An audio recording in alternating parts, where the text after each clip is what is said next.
Welcome to TRN Podcast, episode 117. Today we're diving into the recent performance of German tennis star Alexandre Zverev at the ATP tournament in Munich. You shared some interesting articles, and we want to unpack his opening win and maybe what it signals for his season. Absolutely. The sources really focus on Zverev's first-round match against France's Alexandre Müller at the BMW Open. And that tournament, well, it's got an upgrade this year, hasn't it? Right. It's an ATP 500 now, more significant. Exactly. So we'll get into the details of that match, Zverev's mindset, his goals for the upcoming tournaments, especially, the French Open, and maybe touch briefly on another quite surprising result from Munich, too. Okay, sounds good. Let's kick off with Zverev's first match then. He beat Alexandre Müller 6-4, 6-1. Now, that scoreline, it looks pretty convincing in the end, but reading between the lines, it sounds like it might have been a bit trickier. What do you think? Yeah, I think the scoreline maybe flatters him a little bit, especially that first set. He got off to a flying start, got an early break, but then he hit a bit of a rough patch.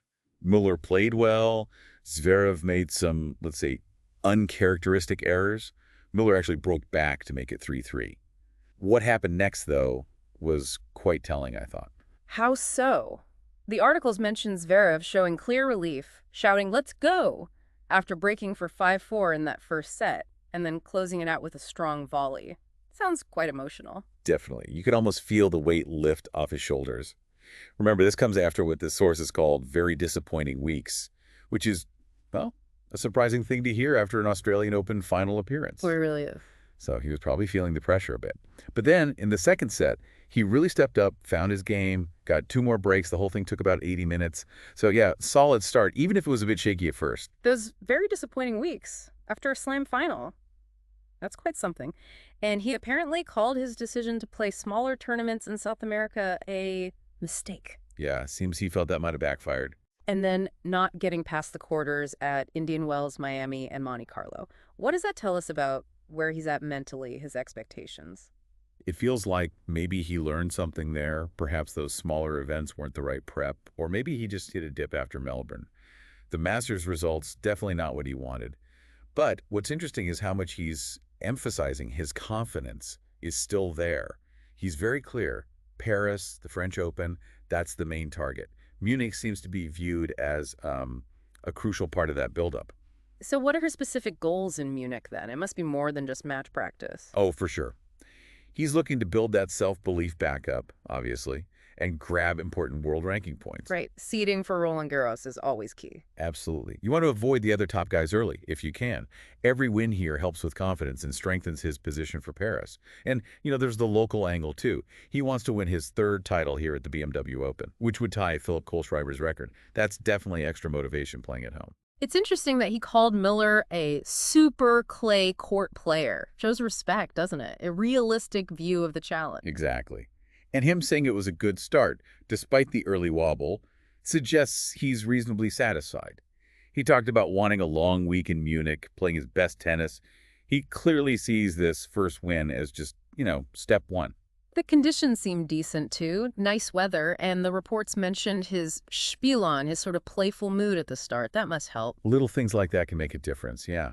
And look, with prize money of 2.5 million euros, it's a significant tournament financially, too. It certainly is. An ATP 500 with that kind of purse, it draws a strong field, gives a good measure of current form. Definitely. Now, besides Zverev, there are other Germans in the main draw, Jan-Lennard Struff, Daniel Altmaier. Does that add something special to a home tournament like this? Oh, absolutely. For the local fans, seeing their own players compete is always a big draw. For the players themselves, well, home support can be a boost, but maybe also adds a little extra pressure. And interestingly, Altmaier is playing Teng Chun-Shin, and the winner of that one. It's Zverev next. Exactly. A potential all-German round of 16 match. That would definitely be a highlight for the Munich crowd. No doubt. Speaking of unexpected things, the articles also mentioned a bit of a shock involving the 2nd seed, the American Ben Shelton. Yes, that was quite the story. Shelton had a really tough time against the Croatian qualifier, Borna Gojo. Gojo ranked, what, outside the top 400? Yeah, number 410 in the world.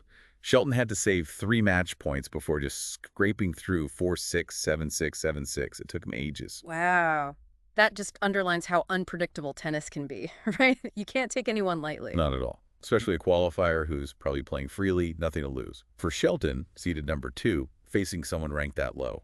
That's a real scare early on. It shows even top players can face massive hurdles unexpectedly. Absolutely true. Form on the day, the mental side, huge factors. One last point the sources highlighted was the BMW Open's upgrade to a 500 level event and the fan interest. Right, the fact that tickets are apparently already sold out says a lot, especially now it's a bigger category tournament. Yeah. And there was mention of a competition for VIP tickets for next year's semifinals that suggests the buzz around world-class tennis in Munich is really strong and sustained. It's definitely grown in prestige. So looking at all this, we get a picture of Zverev shaking off some recent frustrations. He got the win, maybe not perfectly smoothly at first, but solidly in the end. His focus is clearly locked on the French Open, and Munich feels pretty crucial for him to build momentum and rediscover that confidence. Yeah, and what's really striking is that mix you mentioned, the relief after the win, but also this underlying, unwavering determination about peaking for Paris. He acknowledges the recent struggles, which is honest, but his belief in his own top level seems totally intact. And that brings up a really interesting question, maybe for listeners to ponder too.